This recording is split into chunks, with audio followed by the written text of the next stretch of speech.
इस विधानसभा में मुसलमान की जनसंख्या जो है, जो अभी लोकसभा चुनाव गुजरा, उसमें 72,000 वोटर मुसलमान हैं। यहाँ पर 63,000 वोटर शेड्यूल कास्ट के हैं। 47,000 वोटर जो है, 47,000 वोटर वो आदिवासी समाज के हैं और 36,000 वोटर जो है माधव समाज के हैं और सिर्फ 2900 वोटर जो है वो राजपूत समाज के हैं। आप ये बताइए राजपूत आपका विधायक कैसे बन रहे, क्या कारण है उसका? और एक बार नहीं बने साहब, वो 6 बार बन चुके हैं। तो मैंने कहा कि भाई 6 बार बन चुके हैं, मौका दो, किसी मुसलमान को मौका दो, किसी दलित को मौका दो, किसी पिछड़े को मौका दो। लेकिन क्योंकि हमारा समाज ज़हनी तौर पर, मानसिक तौर पर गुलाम हो गया, इस गुलामी की जड़ें इतनी मजबूत हो गई कि हम सवाल करना भूल गए। विधायक से पूछे कि साहब आपने पिछले 5 सालों में बिरमों के बारे में, यहाँ के दलितों के बारे में जो 15% है, यहाँ के आदिवासियों के बारे में जो 13% है, यहाँ के महतों के बारे में 9% है, यहाँ के मुसलमानों के बारे में 16% है, यहाँ के ओबीसी के बारे में, यादव के बारे में, कोयरी के बारे में, कुर्मी के बारे में आपने हमारे विकास के लिए, हमारे बच्चों के लिए, उनके पलायन को रोकने के लिए, शिक्षा के लिए, स्वास्थ्य के लिए आपने कितने मुद्दे उठाए? ये सवाल मुझे करना शुरू करिए और लिख के दीजिए कि साहब ये मुद्दे हमारे थे, लेकिन 5 सालों में आपने मुद्दा नहीं उठाया। हम आपको, इस कांग्रेस ने इस देश में इतनी मनवादी व्यवस्था है, मुसलमानों का उत्पीड़न हो, दलितों का उत्पीड़न हो, इन सारे चीजों में आदिवासियों को खोखला कर देना हो, इन सब लोगों ने सिर्फ और सिर्फ मुसलमानों को ठगने का काम किया, दलितों को ठगने का काम किया। और इसी कांग्रेस के लोगों ने आरएसएस पैदा किया, आरएसएस ने भाजपा पैदा किया और स्थिति आपकी बना दी। आज बोकारो थमल के बोकारो क्लब में आजाद समाज पार्टी का भव्य सदस्यता ग्रहण समारोह का आयोजन हुआ, जिसमें पार्टी के झारखंड प्रदेश अध्यक्ष मोहम्मद कासिफ रजा मुख्य रूप से शामिल हुए। समारोह में प्रदेश अध्यक्ष कासिफ रजा ने बेरमो विधानसभा से अपने पार्टी के प्रत्याशी मंजूर आलम के नाम की घोषणा कर दी। उन्होंने कहा, हमारी पार्टी जात और मजहब की राजनीति से हटकर आदिवासी, दलित, मुस्लिम और अन्य समाज के जो भी दबे कुचले और शोषित पीड़ित समाज के लोग हैं, उनके उत्थान और विकास के मुद्दे पर चुनाव लड़ेगी। सदस्यता ग्रहण समारोह में भारी संख्या में लोग शामिल हुए। आजसू पार्टी को छोड़ मंजूर आलम ने दर्जनों लोगों के साथ पार्टी की सदस्यता ग्रहण किया, जिन्हें आजाद समाज पार्टी के प्रदेश अध्यक्ष कासिफ रजा ने पार्टी का पट्टा और माला पहनाकर स्वागत किया। देखिए बेरमो टुडे की यह खास रिपोर्ट। इतिहास में गवाह रहेगा हमारा, लेकिन आपको हमारा साथ देना पड़ेगा। मैं साथ आपसे मांगने क्यों आया? मैं साथ आपको इसलिए मांगने आया कि हमारे बच्चे पलायन कर रहे हैं। मेरे पास दिन भर सैकड़ों कॉल आते हैं, मध्य प्रदेश से, राजस्थान से, गुजरात से, बिहार से, छत्तीसगढ़ से, महाराष्ट्र से, तमिलनाडु, आंध्र प्रदेश से, कि मेरा बेटा वहाँ पढ़ने के लिए गया था, मेरा बेटा जॉब करने के लिए गया था और जब बेटा लौटा तो कफन बन के लौटा हुआ। जब बेटा लौटा तो कफन उसका आया, बेटा वापस नहीं आ पाया।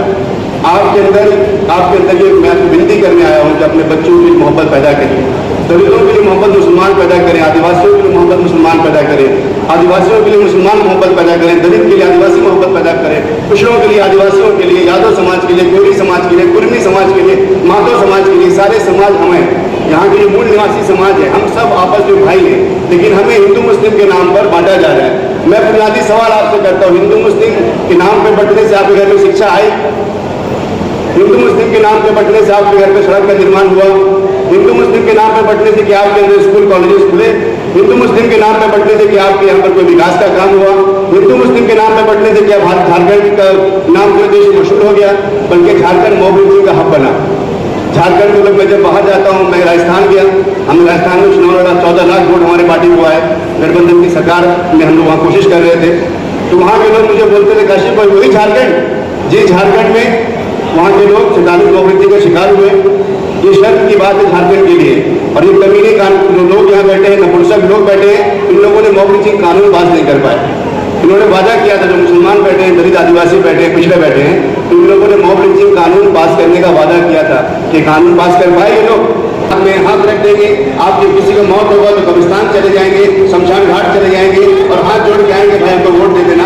आप उनको वोट देते हैं, वोट देने गवाही है। जब किसी को वोट देते हैं तो गवाही देते हैं कि ये शख्स जो है, ये इंसान जो है, ये हमारे लोगों की रक्षा करेगा, महिलाओं की रक्षा करेगा, हमारे बच्चों की रक्षा करेगा, स्वास्थ्य व्यवस्था ठीक करेगा, रोजगार देगा हमें और सम्मान देगा हमें। क्या सम्मान मिला? अभी यहाँ पर दलित समाज के लोग बैठे हैं, मैं उनको बताता हूँ कि अभी चौकीदार की बहाली नहीं की, पता आप लोगों को?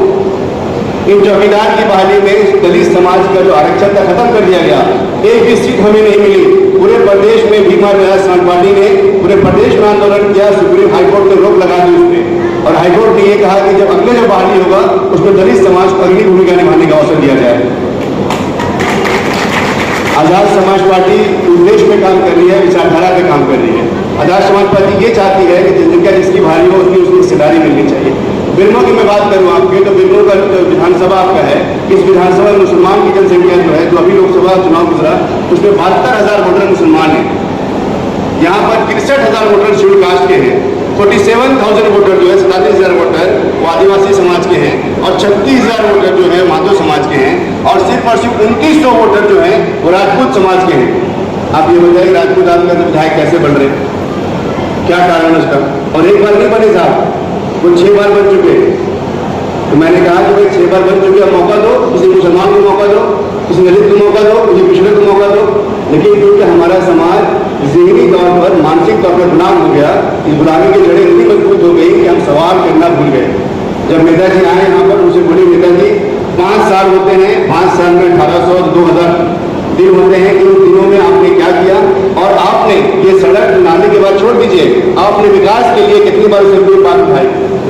जो विधायक होता है उसको हम कहते हैं कानून साज असेंबली, जहाँ पर कानून बनाए जाते हैं आपके विकास के लिए। तो उन विधायक से पूछे कि साहब आपने पिछले 5 सालों में बिरमों के बारे में, यहाँ के दलितों के बारे में जो 15% है, यहाँ के आदिवासियों के बारे में जो 13% है, यहाँ के मातों के बारे में 9% है, यहाँ के मुसलमानों के बारे में 16% है, यहाँ के ओबीसी के बारे में, यादव के बारे में, कोयरी के बारे में, कुर्मी के बारे में आपने हमारे विकास के लिए, हमारे बच्चों के लिए, उनके पलायन को रोकने के लिए, शिक्षा के लिए, स्वास्थ्य के लिए आपने कितने मुद्दे उठाए? ये सवाल मुझे करना शुरू करिए और लिख दीजिए कि साहब ये मुद्दे हमारे थे, इन 5 सालों में आपने मुद्दा नहीं उठाया, हम आपको वोट नहीं देंगे।